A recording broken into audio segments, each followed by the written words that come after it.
Hello दोस्तों, कैसे हैं आप लोग? बढ़िया होंगे। इस वीडियो में हम 35 इंपॉर्टेंट एमसीक्यू देखने वाले हैं। यह MCQ chapter number 8 electromagnetic waves से बेस्ड है। दोस्तों, यहां मैं आपसे एक रिक्वेस्ट करना चाहूंगा।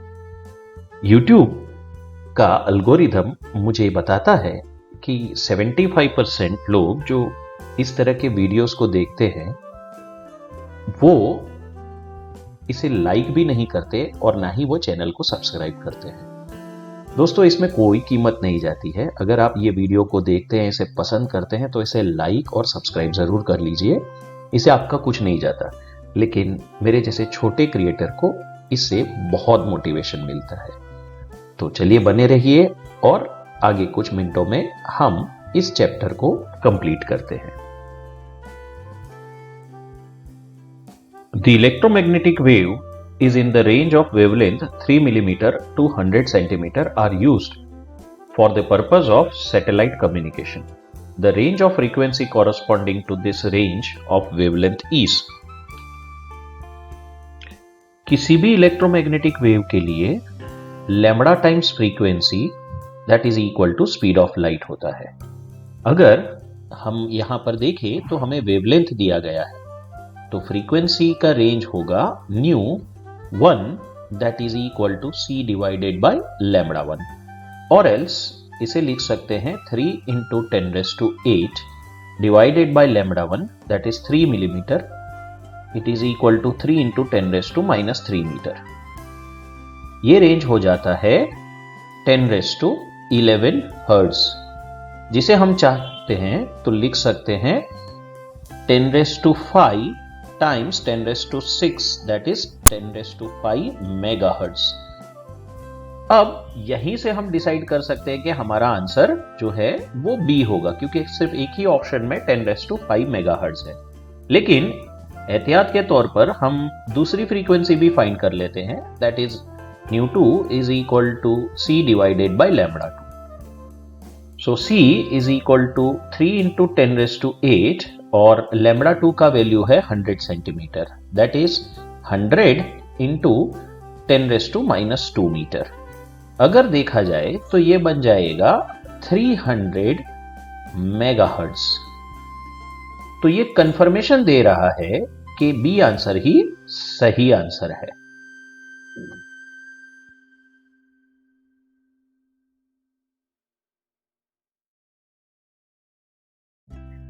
Astronomers have found that electromagnetic waves of a wavelength 21 cm are continuously reaching the Earth's surface.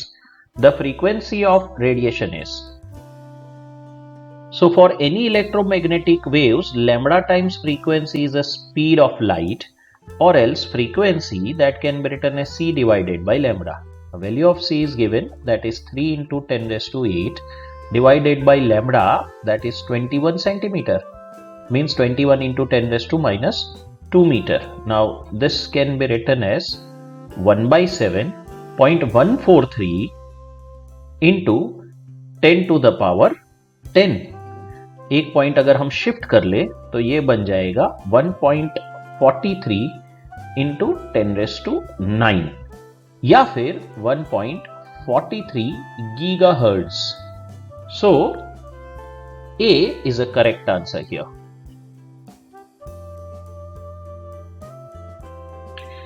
If Vg, Vx and Vm are velocities of gamma rays, X-rays and microwaves respectively in the space, then ये question almost सभी स्कूलों के exam में पूछा गया है और यहां हमें अलग अलग इलेक्ट्रोमैग्नेटिक वेव्स की वेलोसिटी का कंपैरिजन बताया गया है। तो दोस्तों, गामा रेज भी एक तरह के इलेक्ट्रोमैग्नेटिक वेव होते हैं जिसका स्पीड ऑफ लाइट जितना ही होता है। यही बात एक्सरे के लिए भी लागू होती है और यही बात माइक्रोवेव्स के लिए भी लागू होती है। तो किसी भी तरह के इलेक्ट्रोमैग्नेटिक वेव्स में सभी की स्पीड एक बराबर ही होती है। हाँ, इतनी बात जरूर है कि अगर ये सारे वेव्स की फ्रीक्वेंसी की बात की गई है या फिर वेवलेंथ की बात की गई है तो वो डिफरेंट हो सकती है, लेकिन याद रखिएगा दोस्तों कि इन सभी की स्पीड एक जैसी ही होती है, that is speed of light. यानी कि हमारा डी ऑप्शन यहां पर सही आंसर है। If mu be relative permeability and K be dielectric constant of a given medium, then refractive index of the medium is n equal to। किसी भी medium में अगर हम किसी इलेक्ट्रोमैग्नेटिक वेव की स्पीड की बात करते हैं तो इसकी फॉर्मूला होती है v is equal to 1 upon under root of mu times epsilon. और यही इलेक्ट्रोमैग्नेटिक वेव अगर वैक्यूम में ट्रैवल कर रहा है तो इसकी फॉर्मूला बनेगी 1 upon under root of mu 0 epsilon 0। Refractive index of material medium that can be written as n is equal to c divided by v, और else n can be written as under root of, instead of c I can write it as 1 upon under root of mu 0 epsilon 0, while instead of v I can write it as 1 upon under root of mu times epsilon। यहां mu by mu 0 इसे हम mu r कहेंगे and epsilon by epsilon 0 इसे हम epsilon r कहेंगे। अब पहले से ही बताया गया है कि epsilon r जो है इसका वैल्यू k है, सो n का फाइनल आंसर बनेगा n is equal to under root of mu R times k। तो ए ऑप्शन सही जवाब है यहां पर। The maximum value of E in electromagnetic wave is equal to 18 volt per metre, thus the maximum value of B is. For electromagnetic wave E by B that is equal to C, or else B can be written as E divided by C. Here a magnitude of E is 18 volt per meter while value of C is 3 into 10 raised to 8. So this is going to be 6 into 10 raised to minus 8. A unit of magnetic field is Tesla. B is the correct answer here. An electromagnetic wave passing through the space is given by equation E is equal to E0 sin omega t minus kx and B is equal to B0 sin omega t minus kx. Which of the following is true?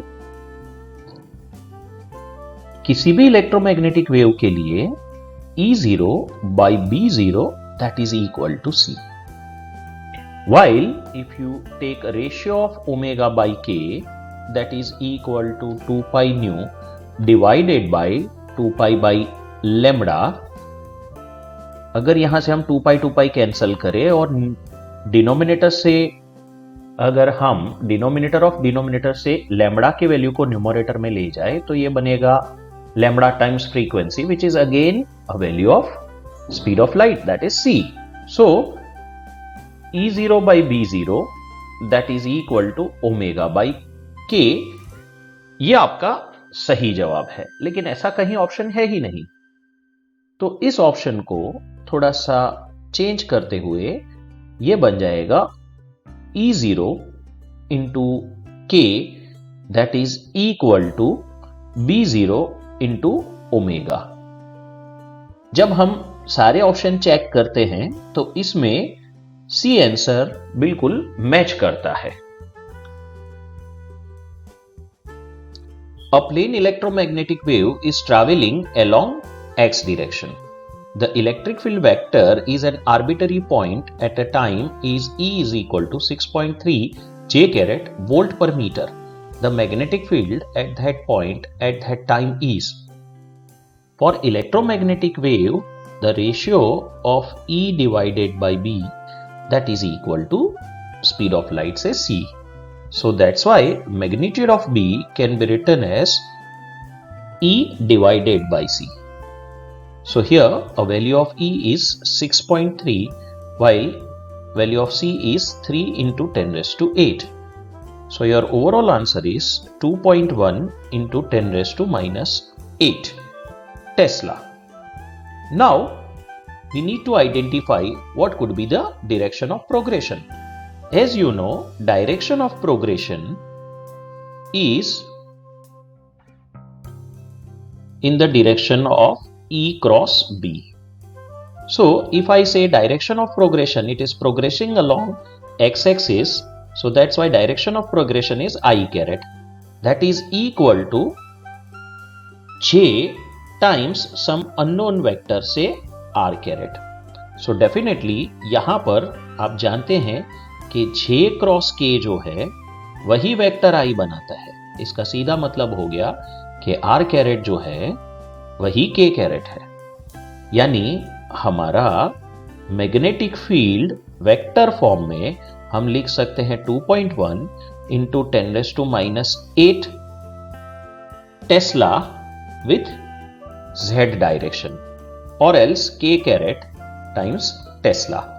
So A is a correct answer among all.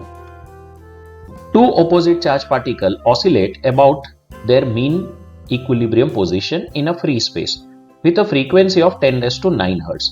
The wavelength of the corresponding electromagnetic wave produced is. यहां आपको ध्यान देना होगा कि frequency of electromagnetic wave is the same as a frequency of oscillation of charge particle.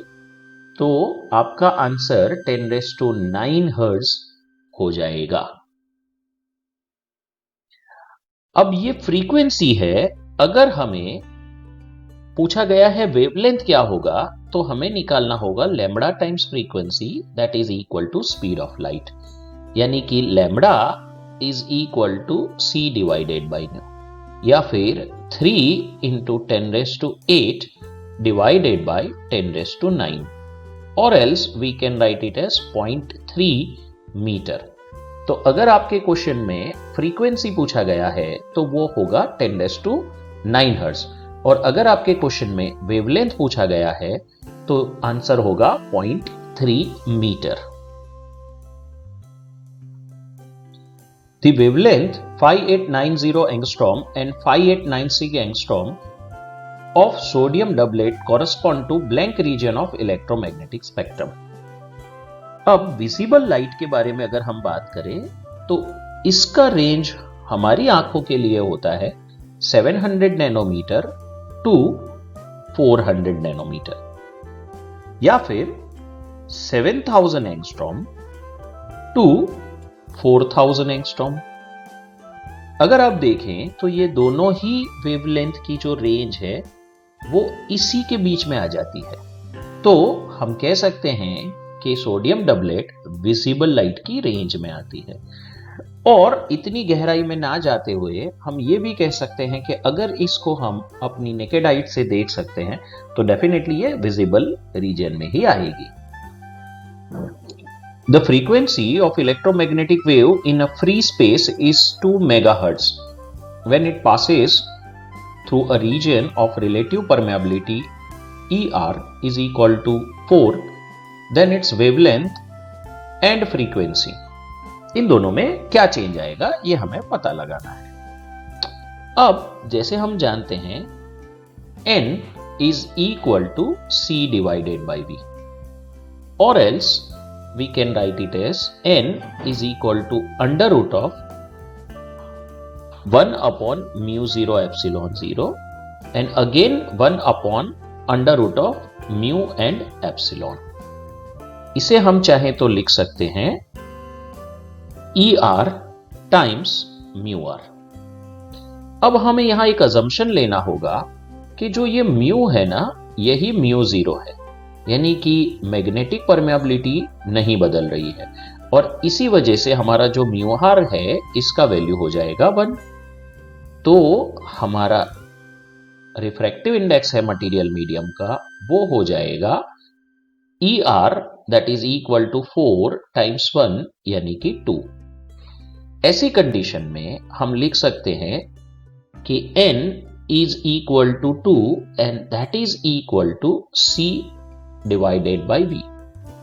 अब जैसे आप जानते हैं जब किसी भी मीडियम में लाइट या फिर कोई भी इलेक्ट्रोमैग्नेटिक वेव एंटर होगा तो इसकी फ्रीक्वेंसी कभी नहीं बदलेगी, because frequency is a property of origin, so frequency remains constant.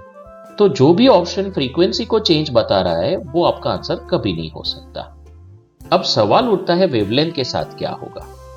तो यहां जो हमने फॉर्मूला बनाया इसी का इस्तेमाल कर हम लिखेंगे 2 is equal to lambda times frequency divided by हम लिखेंगे lambda dash times frequency.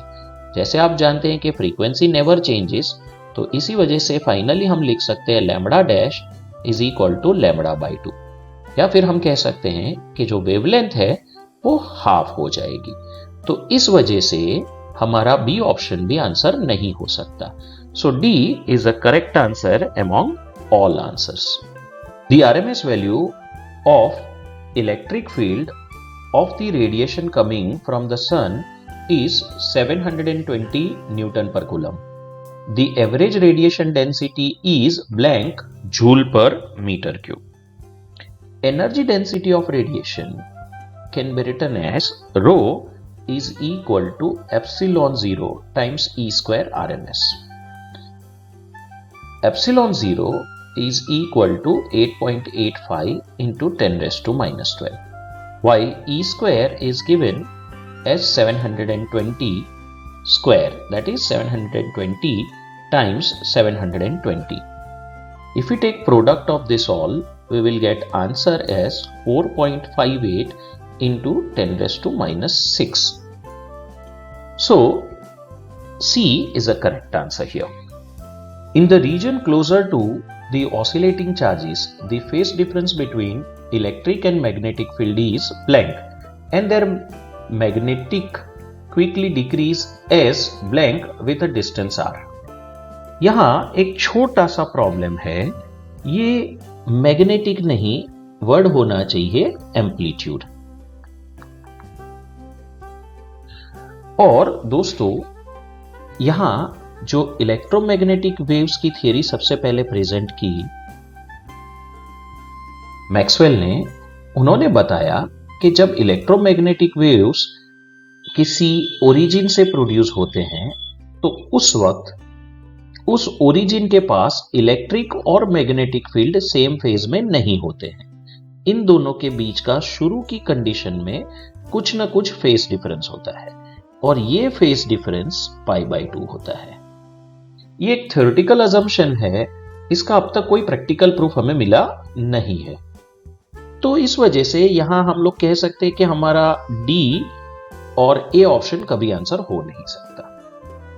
Maxwell ने यह भी बताया कि शुरू में वेव्स के एम्पलीट्यूड बहुत ज्यादा बड़े होते हैं, लेकिन जैसे जैसे ये आगे जाते हैं इनके एम्पलीट्यूड जो होते हैं वो कम होते जाते हैं, यानी कि एम्पलीट्यूड 1/r⁻³ के ऑर्डर में डिक्रीज होते हैं। तो हम यहां लिख सकते हैं कि बी हमारा सबसे सही जवाब है। At the large distance from the source, electric and magnetic field in plane and decreases in their magnitude is comparatively slower with a distance r as per blank, and these components are called blank component. Electromagnetic waves में जब हम origin से बहुत दूर चले जाते हैं तब इसका एम्पलीट्यूड 1/r के रेशियो से घटता है, यानी कि अब एम्पलीट्यूड में आप बहुत ज्यादा सा चेंज नहीं ऑब्जर्व करोगे। शुरू में ये चेंज बहुत ज्यादा होता है, बहुत तेजी से वेव का एम्पलीट्यूड घटता है, लेकिन जैसे ही आप ओरिजिन से दूर जाने लगोगे अब एम्पलीट्यूड के घटने का रेशियो थोड़ा सा कम हो जाता है। तो यहां पर हम ऐसा कह सकते हैं कि 1/r is a correct answer. अब ऐसे में हमारा ऑप्शन सी और ऑप्शन ए आंसर नहीं हो सकता। अब इस तरह के कंपोनेंट को क्या कहेंगे? इस तरह के कंपोनेंट को जो लंबे डिस्टेंस पे हम ऑब्जर्व करते हैं इसे कहते हैं रेडिएटेड कंपोनेंट, और जो शॉर्ट डिस्टेंस पे होते हैं उसे हम लोग कहते हैं inductive component. At a room temperature, if the relative permittivity of a water be 80 and relative permeability be 0.022, then the velocity of light in the water is blank meter per second.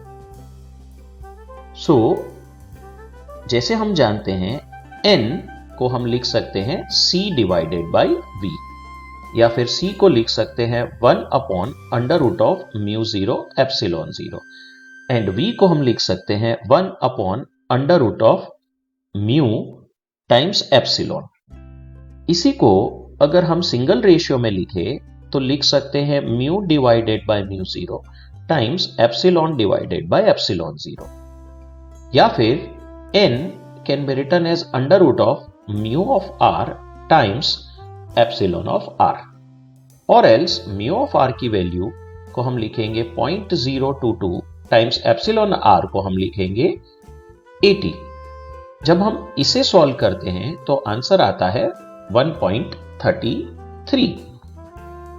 अब n को हम c by v भी लिख सकते हैं, या फिर v को हम c डिवाइडेड बाय 1.33 भी लिख सकते हैं।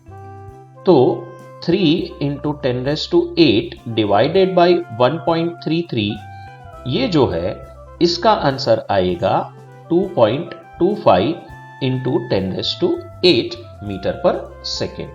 So C is a correct answer.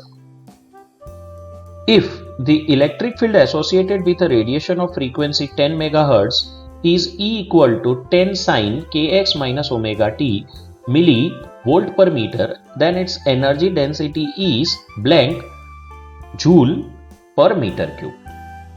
Energy density of electromagnetic wave can be written as rho is equal to epsilon 0 times E square RMS। अब E RMS का वैल्यू होता है E मैक्सिमम डिवाइडेड बाय √2।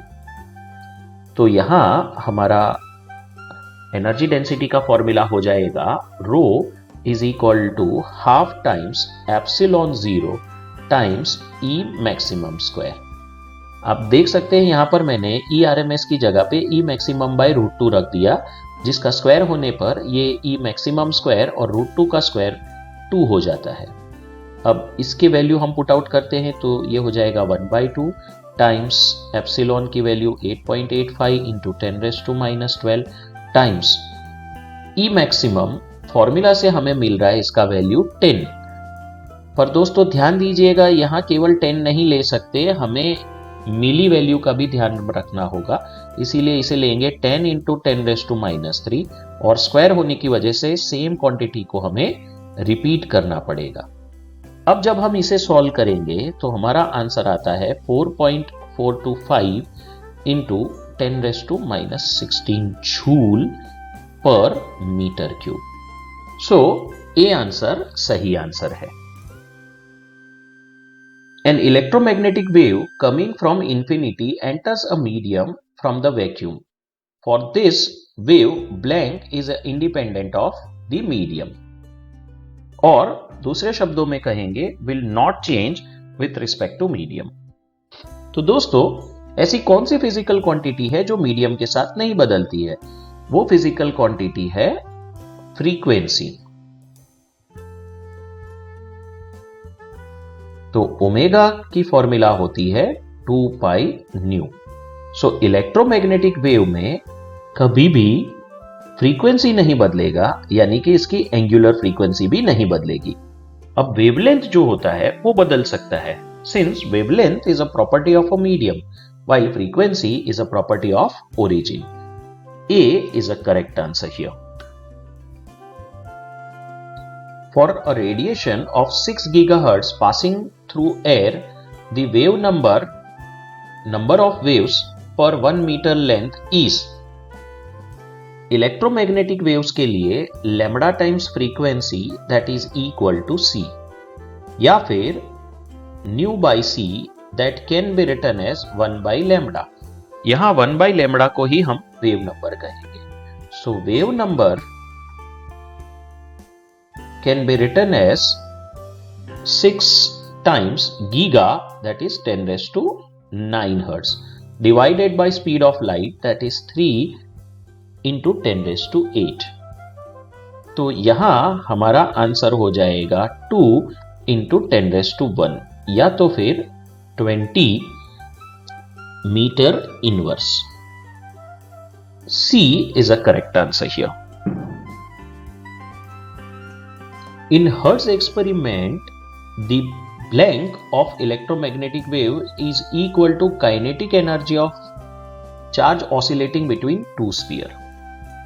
तो hertz ने अपना जो dipole बनाया था, जिसे हम हर्ट्जियन डाइपोल कहते हैं, इस डाइपोल में दो चार्ज स्फीयर के बीच में रॉड की मदद से कुछ चार्ज पार्टिकल एक से दूसरे स्फीयर में ट्रांसफर होते थे। और यहां हर्ट्ज ने ऑब्जर्व किया कि जिस फ्रीक्वेंसी से चार्ज को ऑसिलेट करवाया जाता है, उसी फ्रीक्वेंसी से इलेक्ट्रोमैग्नेटिक वेव्स जनरेट होते हैं। और ये जो वेव्स जनरेट हो रहे हैं, ये इस वजह से हो रहे हैं कि चार्ज पार्टिकल अपने मेटल मीडियम को छोड़ के हवा जैसे मीडियम में आ रहा है। तो एक तरह से हम कह सकते हैं कि ये एक कंजर्वेशन लॉ ऑफ एनर्जी की ही बात हो रही है। सो यहां हमारा ऑप्शन बी सही जवाब गिना जाएगा। The intensity of a plane electromagnetic wave with B0 is equal to 1 into 10⁻⁻⁴ Tesla is blank watt per meter square.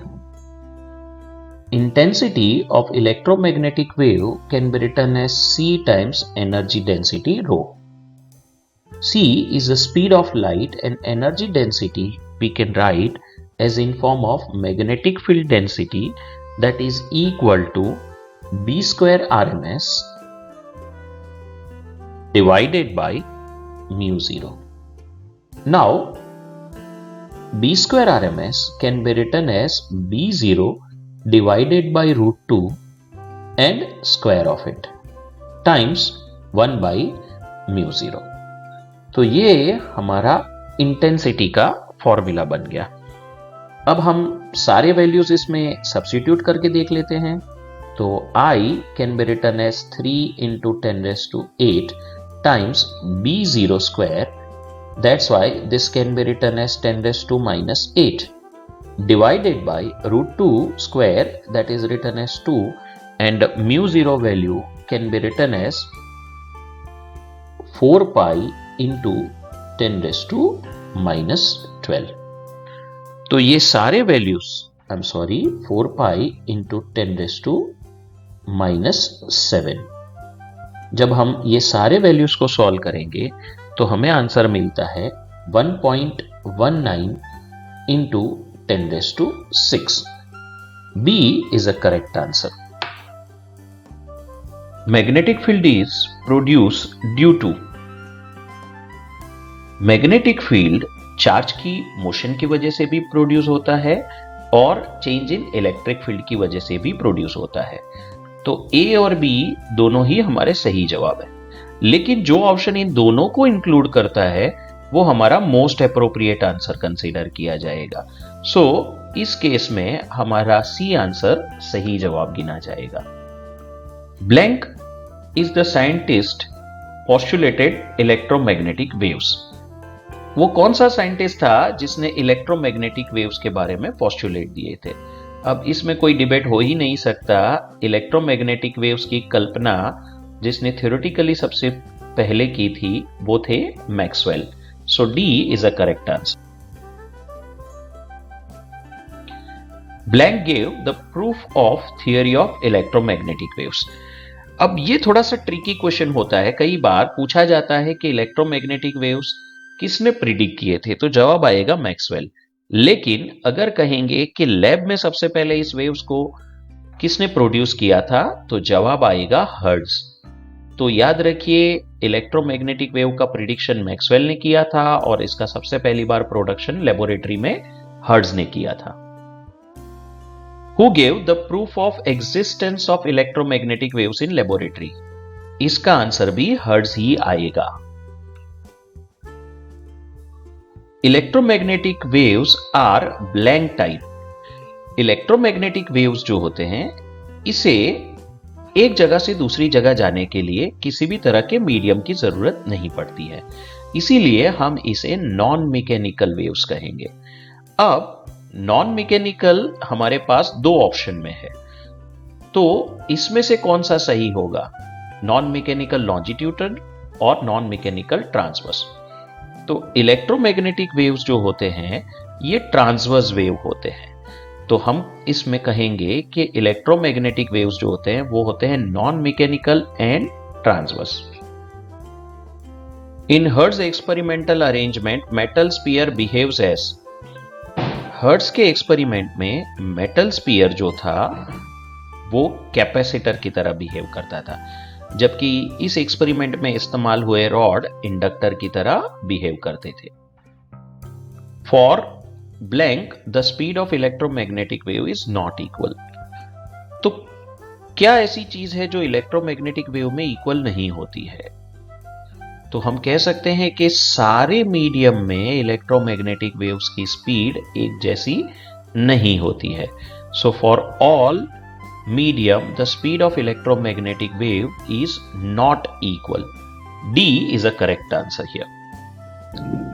Who gave the idea about displacement current? Ampere के फॉर्मूला में छोटी सी error Maxwell ने ढूंढ निकाली थी और उस error को उसने रेक्टिफाई किया था, इसीलिए डिस्प्लेसमेंट करंट का कंसेप्ट हम कह सकते हैं कि मैक्सवेल की वजह से आया था। B is a correct answer. According to Maxwell's postulate, changing electric field produces. According to Maxwell, changing electric field change in magnetic field produce करता है। So A हमारा सही जवाब है। What is the range of wavelength of electromagnetic wave produced by sir Jagdish Chandra Bose in a laboratory? Jagdish Chandra Bose जो एक Indian scientist थे, इन्होंने लेबोरेटरी में सबसे पहली बार एग्जैक्ट मेजरमेंट कर सके ऐसे वेव्स को प्रोड्यूस किया था और इसकी रेंज है 5 millimetre to 25 millimetre. So B हमारा सही जवाब है इस केस में। In electromagnetic wave, if the oscillations of electric field is in x direction and oscillation of magnetic field is in y direction, then the direction of progression is. So direction of a progression जो होता है वो हमेशा E cross B की direction में होता है। अगर हमारा इलेक्ट्रिक फील्ड x एक्सिस के अलोंग है और अगर हमारा मैग्नेटिक फील्ड y एक्सिस के अलोंग है, तो रिजल्टेंट जो डायरेक्शन निकल के आएगा वो है k caret, means positive z direction. तो इन सब में हमारा डी ऑप्शन सबसे सही जवाब गिना जाएगा। If permeability is mu zero and dielectric constant is k0, then given the formula of the relative index of the medium, तो रिलेटिव रिफ्रैक्टिव इंडेक्स की अगर हम बात करें तो इसे हम लोग लिखेंगे n is equal to c divided by v। c को हम लिख सकते हैं 1 upon under root of mu 0 epsilon 0 और v को हम लिख सकते हैं 1 upon under root of mu times epsilon। Single ratio में इसे लिखा जाएगा mu R under root of mu R times epsilon R. अब जैसे आपको इसके वैल्यू दे रखे हैं, दैट इज म्यू आर जिसे म्यू जीरो ही कहा गया है और एप्सिलॉन आर इसे k0 कहा गया है। तो यहां हमारा सबसे सही जवाब जो है वो सी होगा। ध्यान रखिए दोस्तों, यहां पर म्यू आर की वैल्यू को चेंज नहीं लिया गया है, एक अजम्पशन लिया गया है कि mu R that is equal to mu zero.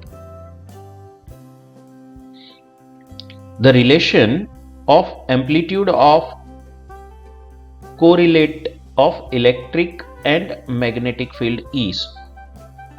So electric और मैग्नेटिक फील्ड के रिलेशन को E0 by B0 that is equal to C से एक्सप्रेस किया जाएगा, या तो फिर हम इसे लिख सकते हैं B0 that is equal to E0 by C।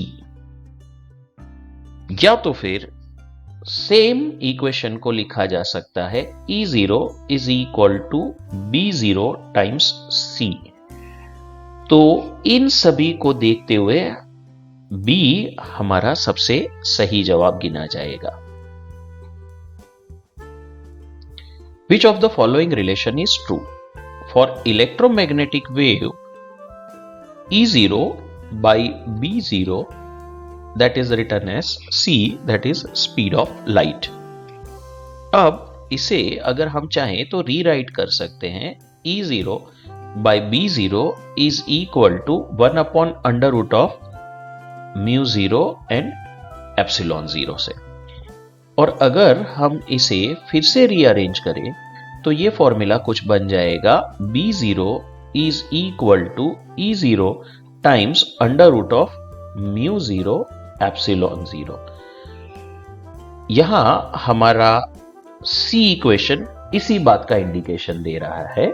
So C is a correct answer among all options. The frequency of oscillations of electron in the hertz experiment is 10⁴ hertz. The wavelength of wave emitted is. जिस frequency से charge particle oscillate करता है उसी frequency से wave generate होते हैं। अब जैसे आप जानते हैं lambda times frequency that is equal to C, या फिर lambda that is equal to C divided by nu, which is written as 3 into 10⁸ divided by 10⁴, or else this can be written as 3 into 10⁴ meter। A is a correct answer in present case। Formula for velocity of electromagnetic wave in the vacuum C is। ये सीधा सीधा straight forward knowledge based question है और इसका answer हो जाएगा B। दोस्तों इसी के साथ चैप्टर नंबर 8 के इंपॉर्टेंट 35 MCQ यहां पर खत्म होते हैं। आपकी पढ़ाई बहुत अच्छे से चल रही होगी और इसमें ये थोड़ा और एडअप कर लेंगे। चलिए कुछ ही दिनों में मिलते हैं कुछ नए वीडियोस के साथ।